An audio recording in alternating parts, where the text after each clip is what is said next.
kind of an opening statement, your first impressions of practice? It was good. We had prepared last couple weeks, kind of setting ourselves up and building for this moment, so it was probably smoother than it would have been if we hadn't, of course. Kids that did a great job of buying into the process on both sides of the ball, special teams, and having some familiar coaches, I think, has helped along the way as well. What have the last 3 months been like, and to see it kind of all come together? It's been great. We're getting incremental gains. This is the thing we continue to talk about. How can we get a little better every day? I challenged them here tonight, or this afternoon, or this morning. We got to turn around 24 hours from now, and we got another one. And this is as bad as it's going to look today. And I anticipate it gets a little bit better every day, and so really looking forward to it. But they've been great. They've bought into some new processes, some new thoughts, and it's been encouraging along the way. Is there a lot of just installation, or what are the nuts and bolts? We've already installed about 5 days. So this was about the third time we installed day one. And so a lot of it is repeat and rinse and repeat right now, and so we should look a little bit better. But that's good. I told them that if we're not any good at our first 5 days or 4 days of install, then we're going to have a long season. So this has to be our bread and butter. These have to be our comfort calls moving forward. What has you most excited about finally hitting the football field after the months of getting ready for this? Well, I think you get a chance to really get to know your players. You see them in the weight room, you see them in morning runs, you see them in the facility, but now you start to see what kind of competitor, how much they really love football, what their football IQ is. Everyone's kind of on the same page when you're sitting there in a classroom taking notes. Everyone looks really good in t-shirt and shorts, and now all of a sudden with just the helmet and spiders on, you start to, there's a level of separation that happens. Coach, what are the things you're looking for in these first few days? The things that we're going to emphasize is the first thing is just the level of communication. It's brand new to everybody. Coaches, coach to player, coach to coach, player to player. So we have to understand the new verbiage, the new terminology, creating depth, becoming elite at fundamentals and techniques. And then the last thing is just, starting to create that continuity as a football team that's necessary.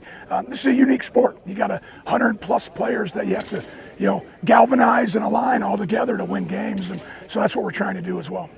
Coach, obviously a lot of new faces to this program with coaches and players. Day one, but like you said, they've been getting to know each other early on. How have you seen this group kind of mesh together even just on the first day? Well, I thought, the thing that was positive, we wanted to try to average 8 plays for every 5 minutes. I think we came up 2 or 3 plays short in all our periods, which tells me that we're communicating, we're in and out of the huddles, we're getting lined up. They're understanding what's been presented, and now they're trying to mimic and emulate what we've been talking about for the last month. And so I'm excited about that. A lot of our coaches have had guys over to eat, out to dinner, trying to create those off-the-field relationships, which I think is so critical if you want to be a successful program. Take me through how you're feeling after your first full practice as head coach of the Bulldogs. I'm good. I had fun. It was good to be out here. And like I told them at the very end, this was the worst it's going to look, and it's only going to get better. And if it gets 1% better tomorrow, then that's a positive sign, and that means we're growing. That means we're elevating. We're continuing to ascend.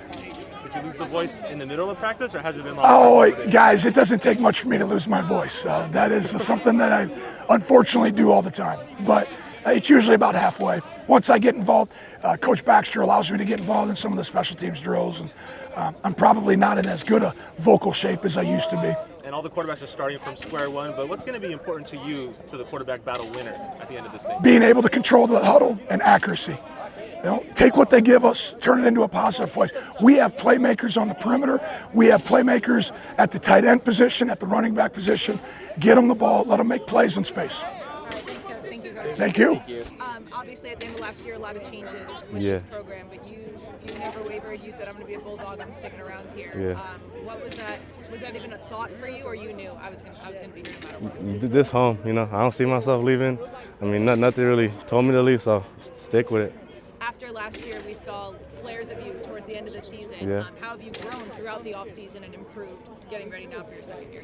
Put on 10 pounds, really happy about that. Put a little bit of muscle on. But I feel like mentally I've matured a little bit, so I feel like that's going to help me out in the long run.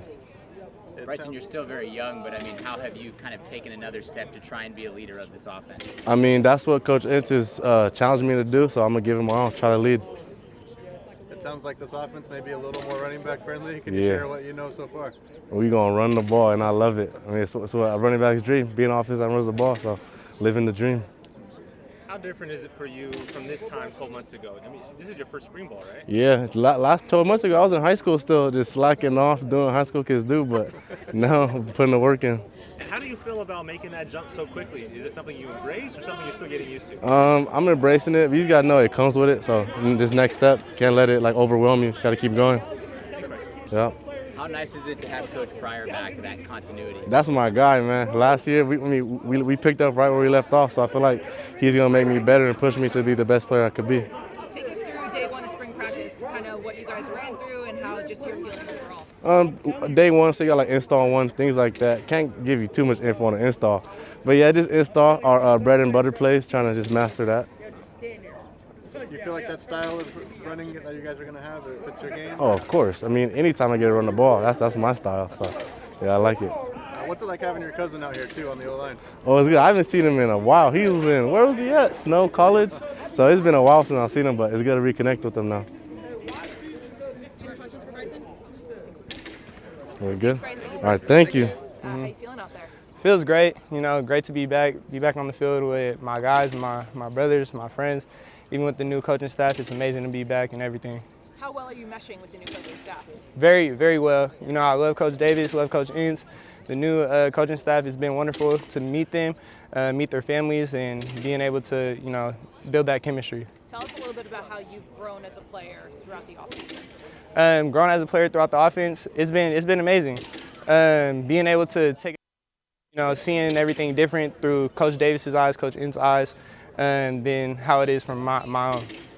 How important is this spring to you in terms of your end goal, which is becoming the starting quarterback for Fresno State? It's very important. I'm just taking it day by day, trying to show the consistency to the coaches that I can take over this team and be QB1. And how important was that Potato Bowl in getting you the reps you needed to know what it takes to be the starter? Wait, reset that again? How important Sorry. was that bowl game to getting you ready for this moment? Playing in the bowl game, it was very important to be able to get the game reps, being able to see and have the tempo of the game. But throughout the whole game, it felt very, very calm while I was playing in it. Joshua, I don't know if you noticed, but every time you'd get on the field last year, the crowd really reacted to that, obviously supported you. How does it feel to know that a lot of people out here want you to play for this team? It feels amazing, you know, having the red wave. I love the red wave, been here since 2022, you know, when Jake Hainer was here, sitting behind him. So just seeing how the crowd would react when Jake got on the field, it's, you know, that's just something that I want. Why have you stayed here?